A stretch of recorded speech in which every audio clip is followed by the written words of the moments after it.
Bonjour chers amis, je vous souhaite à tous la bienvenue à cette nouvelle session de formation sur le logiciel Hypersoft. Dans la précédente vidéo, nous avons abordé la création d'un fichier comptable et aussi nous avons fait une présentation rapide de l'interface du logiciel. Dans cette nouvelle vidéo, nous allons beaucoup plus travailler sur l'onglet paramètres. Et dans cet onglet, nous allons étudier comment faire la configuration du dossier. Nous allons aborder la nature des comptes généraux, la nature analytique et les informations communes aux états financiers. Et puis, nous allons voir comment définir les droits des opérateurs dans un dossier. Donc, sans plus tarder, nous allons commencer. Nous allons cliquer sur l'onglet paramètres et puis configuration des dossiers. Là, un tableau s'affiche à vous. Dans ce tableau, vous allez remarquer que là, il y a 4 comptables, c'est bien Mrs. Squad à réviser. Au niveau du pays, là, vous choisissez le pays. Là, moi, j'ai choisi Bénin parce que je suis au Bénin actuellement. Au niveau de l'exercice, il faut choisir l'exercice en cours. Donc, 1er janvier 2020 au 31 décembre 2020. Donc, les saisies sont autorisées jusqu'au 31 décembre 2020. D'accord.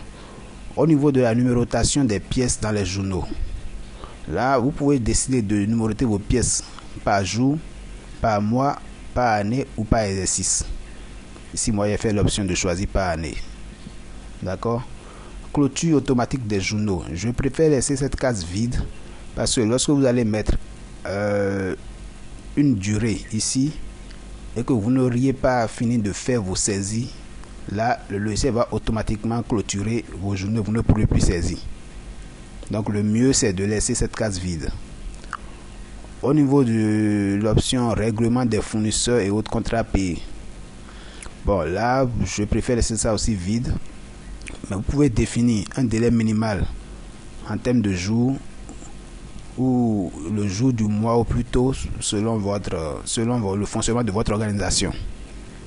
Maintenant, au niveau du calcul de l'impôt, là c'est mis calcul manuel de l'impôt. Vous pouvez décider de calculer manuellement votre impôt. Là, le logiciel ne vous calcule plus l'impôt, mais lorsque vous ne cochez pas cette option, c'est le logiciel qui calcule l'impôt. D'accord. État en euros, bon, ça c'est pas intéressant, ça ne nous intéresse pas, commande fournisseur non plus. Donc là, il n'y a pas vraiment grand chose à faire. C'est de renseigner l'exercice comptable correctement, de renseigner le pays, de renseigner la numérotation, et puis on valide. Maintenant, nous allons aborder la nature des comptes. Au niveau des natures des comptes généraux, vous allez remarquer là il y a nature et là il y a les comptes. Nous irons au niveau du compte fournisseur, des comptes fournisseurs. Vous allez remarquer ici qu'il y a fournisseur emballage. Là, c'est vide. Il va falloir renseigner. Pour renseigner, il faut faire double clic. Vous allez sur l'onglet compte F2. Vous venez ici, vous tapez le compte 40. On va prendre le compte 40. Voilà, c'est ça. 4094. Fournisseur créance pour emballage et matériel. Copier. Ça vient là. Au niveau des créances provisionnées, c'est le compte provision sur fournisseur. C'est le compte 49. Là aussi, on vient choisir copier. D'accord. La même chose se fait au niveau du compte client également. Client emballage. Client emballage, c'est le compte 419. On va prendre. On voit ici 4194. Copier. Ici, c'est le compte 491. Dépréciation des comptes clients. Copier, c'est bon. Au niveau du fournisseur Ristourne, là aussi il faut choisir 40. 409, fournisseur, rabais, remise, ressources et autres. Donc là, copier. Donc, au fait, tout était déjà paramétré par le logiciel même. Le logiciel est déjà paramétré tel comme ça. Donc, c'est juste de rajouter ces quelques comptes là. Et une fois que c'est rajouté, vous validez. Et vous attendez que ça prenne en compte. Le compte canon ne peut pas être à la fois fournisseur. Ok, c'est bon.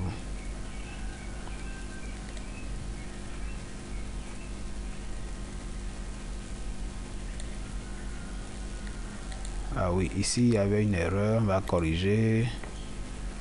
C'est pas 49, c'est 490. On va effacer 49. On va valider. Voilà. Maintenant, nous allons aborder la nature analytique. Nature analytique. Ici, il faudra faire attention à cela. Nous avons centre de responsabilité, domaine d'activité, catégorie de dépenses, source de financement, compte alternatif, tout ça là. En fait, il faudra définir la nature analytique en fonction de vos besoins. Là, moi, j'ai besoin de le définir en fonction du centre de responsabilité et du domaine d'activité. Le domaine d'activité, bon, ça peut être une entreprise qui a plusieurs activités. Par exemple, je prends une entreprise agricole qui fait l'élevage, qui fait la production végétale. Donc, là, domaine d'activité, ce seraient les deux domaines d'activité, la production animale et la production végétale. Donc là, pour activer cette option, il faut cliquer sur modifier. Vous venez ici, là où c'est mis IO. Et là, vous tapez O. Là, ça met oui. Donc, ça veut dire que ça prend en compte le domaine d'activité. Lors de vos différentes saisies, ça vous demande de renseigner cette option. Donc, au niveau du compte significatif, nous allons lui demander seulement de prendre en compte des comptes de charges et de produits. Donc, nous allons mettre la classe 6 étoiles, espace 7 étoiles, espace 8 étoiles.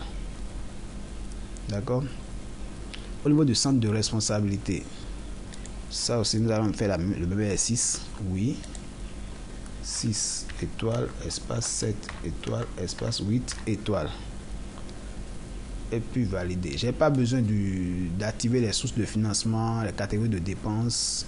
J'ai pas besoin de ces natures analytiques là. Mais vous pouvez le faire si le besoin y est. Donc valider. Ok. Ça demande de faire une réparation des fichiers pour la prise en compte des modifications. Donc nous allons venir dans fichier réparation complète de la base. Oui. Et puis on patiente un peu.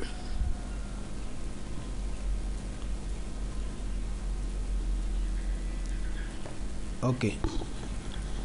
Maintenant nous allons passer aux informations communes aux états financiers. Là, il faut renseigner l'identité de la société, la raison sociale, le sigle ou enseigne commerciale s'il y en a. Ici, nous allons mettre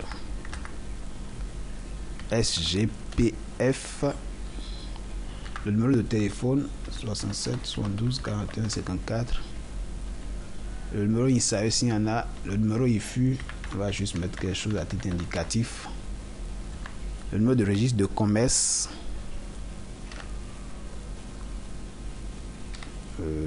Je vais juste mettre quelque chose à titre indicatif, hein, c'est juste PNO 17 A 5208. L'activité principale,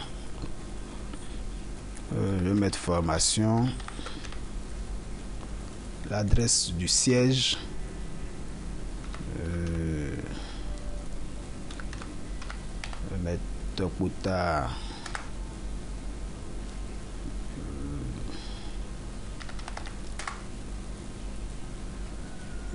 Bon, je vais juste mettre quelque chose pour renseigner. Si vous avez d'autres filiales, Donc la ville du centre des impôts, Porto-Novo, signataire de déclaration fiscale, il faut mettre son nom, la ville de signature, Porto-Novo. Il faut mettre le nom du directeur général. Là, je vais mettre mon nom. Le nom du directeur administratif s'il y en a. Le nom du directeur financier s'il y en a. Là, je vais mettre son nom. Le nom du chef comptable s'il y en a. Bon, il faut renseigner tout ça et puis valider. Ensuite, nous allons voir comment définir les droits des opérateurs dans un dossier. Donc, il faut venir sur paramètres, cliquer sur droits des opérateurs. Le tableau présent s'affiche. Vous allez remarquer qu'il y a l'administrateur des programmes, le directeur général. Bon, ça c'est un opérateur que j'ai créé. Et puis opérateur par défaut. L'administrateur des programmes, lui, il est autorisé à tout faire dans le logiciel. Il faut cocher ici, il est autorisé à tout faire. Donc là, il n'y a pas de problème. Maintenant, pour définir, ça vous permet, ce tableau en fait vous permet de voir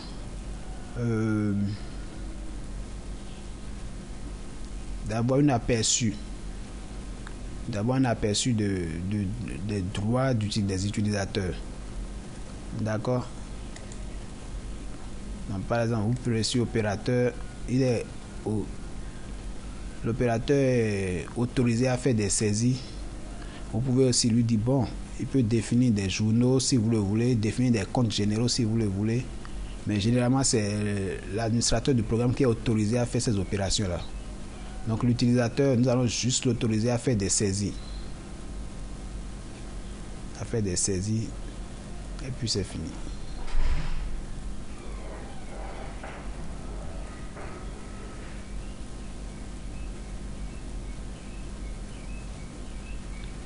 D'accord.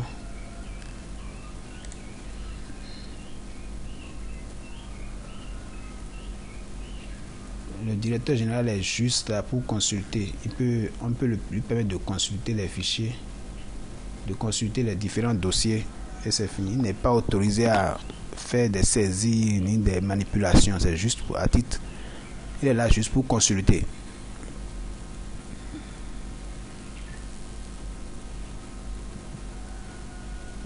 Donc, on peut fermer.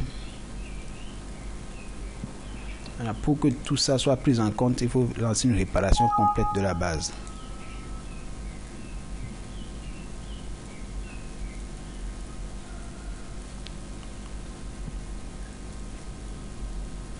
Voilà. Donc, voilà en quelques minutes comment faire les paramétrages de base dans ce logiciel. Donc, je vous remercie d'avoir suivi cette vidéo et à la prochaine session.